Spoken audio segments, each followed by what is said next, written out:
Indian aviation history का खौफनाक हादसा। ज़रा रुकिए, इस हादसे में कोई इंडियन फ्लाइट नहीं थी, लेकिन हादसे की जगह मकाम इंडिया था।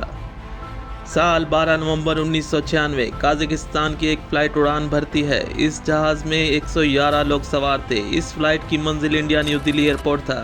दोपहर के 3:55 पर काज़ाकिस्तान का ये जहाज़ उड़ान भरता है और इधर सऊदी एयरलाइन की फ़्लाइट 763 दिल्ली से उड़ान भरती है। सऊदी अरब के लिए फ़्लाइट 763 की मंजिल सऊदी अरब था और इस जहाज़ में 312 मुसाफिर सवार थे। शाम के 6:33 पर न्यू दिल्ली एयरपोर्ट से ये सऊदी एयरलाइन उड़ान भरती है। उस वक्त न्यू दिल्ली एयरपोर्ट के कंट्रोल टावर पे वी.के. दत्ता नामी एयर ट्रैफिक कंट्रोलर ड्यूटी पर मौजूद थे और वो ही हर आने जाने वाली फ्लाइट को ज़रूरी इंस्ट्रक्शन दे रहे थे।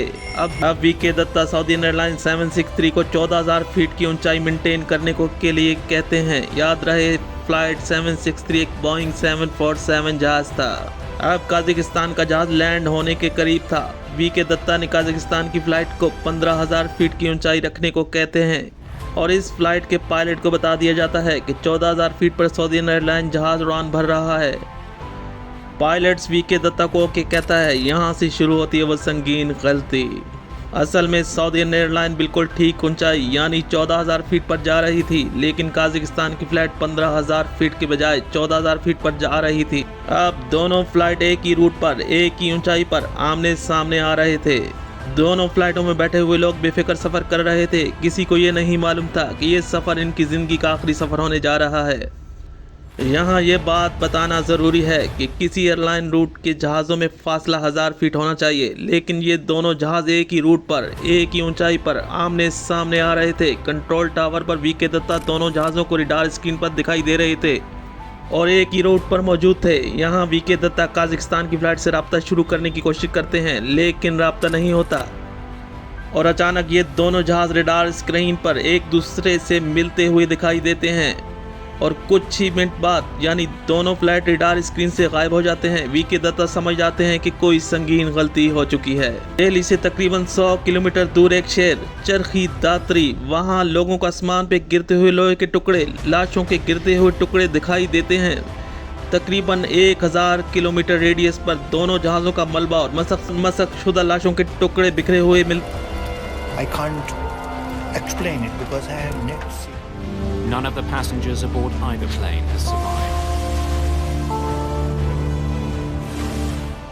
हैं हर तरफ कोहराम मच जाता है। इधर न्यू दिल्ली एयरपोर्ट पर इमरजेंसी अलर्ट कर दिया जाता है और इस हादसे की इत्तला पूरे इंडिया में ब्रेकिंग न्यूज़ बन जाती है।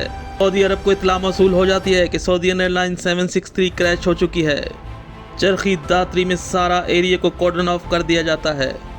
तलाश की जाती है कि शायद कोई जिंदा बच गया हो, लेकिन किसी के भी जिंदा बचने का कोई इम्कान मौजूद नहीं था। सिक्योरिटी तहकीकाती टीम मौके पर पहुंच के मुआयना करती हैं। शहर के तमाम हॉस्पिटल लाशों से भर जाते हैं। आला सतह की तहकीकात शुरू की जाती हैं। दोनों जहाज़ों के ब्लैक बॉक्स मिल जाते हैं। ब्लैक बॉक्स की मदद से जांच की जाती है कि आखिर गलती कहाँ हुई। अब तक एयरलाइन इंतजामिया यही समझ रही थी कि गलती कंट्रोल टावर से हुई है, लेकिन दोनों ब्लैक बॉक्स की तहकीकात के बाद पता चलता है कि न्यू दिल्ली के ATC दोनों जहाज़ों को बिल्कुल ठीक इंस्ट्रक्शन दे रहे थे। ये संगीन गलती काज़ाकिस्तान की फ़्लाइट के पायलट से हुई थी, क्योंकि इस पायलट को इंग्लिश नहीं आती थी, जिसकी वजह से वो वी.के. दत्ता की बात समझ नहीं पा रहा था और ऊंचाई वी.के. दत्ता की बताई गई यानी 15,000 फीट और जो ऊंचाई वी.के. दत्ता ने बताई थी यानी 15,000 फीट, काज़ाकिस्तान के पायलट ने 14,000 फीट पर जहाज लैंड करवाने और इस ऊंचाई और रूट पर सऊदी एयरलाइन आ रही थी और यूं दोनों जहाज आपस में टकरा गए और इतना बड़ा हादसा हुआ। ये इंडियन एविएशन का अब तक के सबसे बड़ा फ़िज़ाई हादसा था। पायलट की गलती की वजह से दोनों जहाज आपस में क्रैश हुए और यूं सैकड़ों मुसाफिर अपनी जानों से गए। ये हादसा अब तक का सबसे बड़ा फ़िज़ाई हादसा था। इस हादसे में इंडिया की कोई फ़्लाइट नहीं थी, बस मकाम इंडिया था और मुसाफिर इंडिया के थे।